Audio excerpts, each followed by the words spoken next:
السلام عليكم ومرحبا بكم في مطبخ نوال الخالي من الغلوتين. اليوم راح نحضروا مع بعض لاصوص تاع شباح صفراء اللي كنا جهزناها من قبل. راح نحط الرابط نتاعها تحت الفيديو في صندوق الوصف بالنسبه للمشتركات اللي مازالوا ما شافوش الفيديو. اذا ولكن على طريقتي.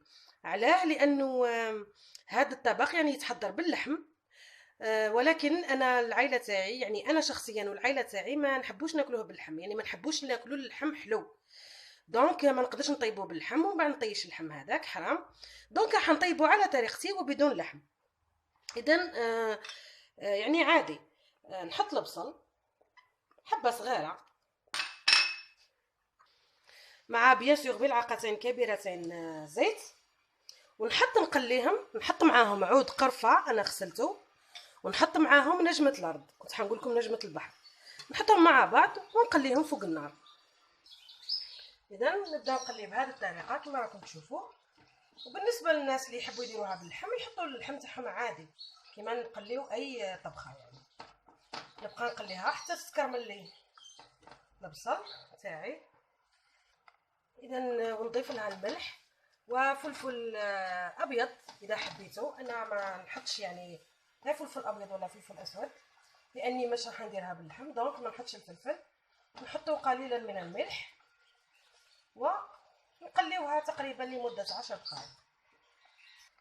اذا بعد ما تتقلى معايا كما تشوفوا البصل يعني ولات كراميل، نمرق عادي. هنا في المرق يعني نتوما والكميه، انا الكميه تاعي تستحق تقريبا 2 كيسان. رايحه ندير لاصوص تاعها كما نديروا الشربات، 2 كيسان ماء مع كاس سكر. درك انا مرقت راح نخليها تغلي قليلا، ولازمني نصفي يعني نصفي اولا المرق نتاعي من البصل ومن بنحي العود القرفه هذا والبصل. لازم ما نخليو فيها ولا ذره بصل باش نلوح السكر نتاعي. نخليها تغلي شويه ونصفيها ونرجع لكم. هنا راني صفيتها، نزيد نلوح لها عود قرفه ونخليها تغلي.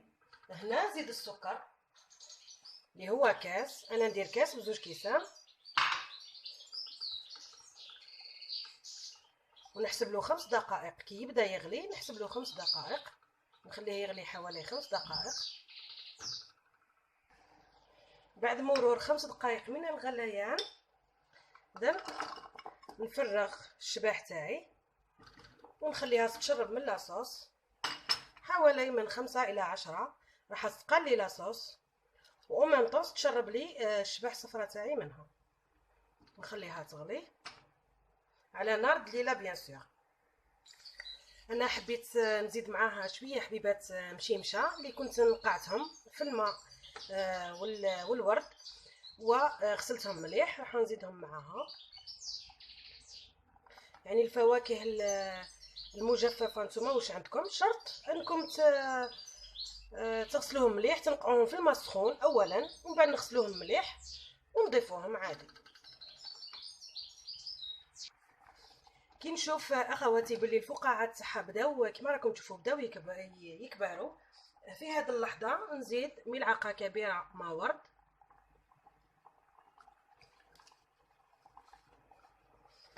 ونخليها حتى تختار لي مليح يعني لاصوص كيما يعني المرغوب. يعني كل وحده وكيف تحبها، وحده تحبها ثقيله وحده تحبها خفيفه. اذا ونشوفوها في الاخير مع بعض.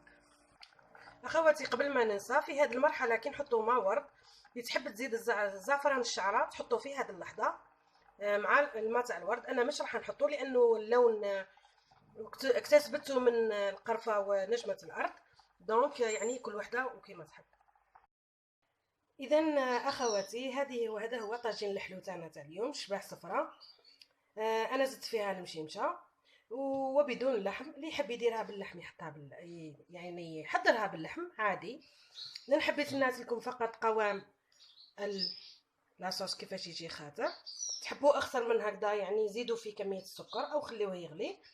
حبيت نوري لكم كيفاش الحبه يعني تجي ما شاء الله. وكي نقليوها مليح ما تتحلش يعني كما راكم تشوفوا.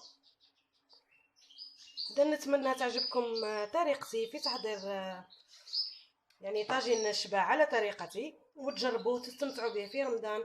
صحة رمضانكم، والسلام عليكم.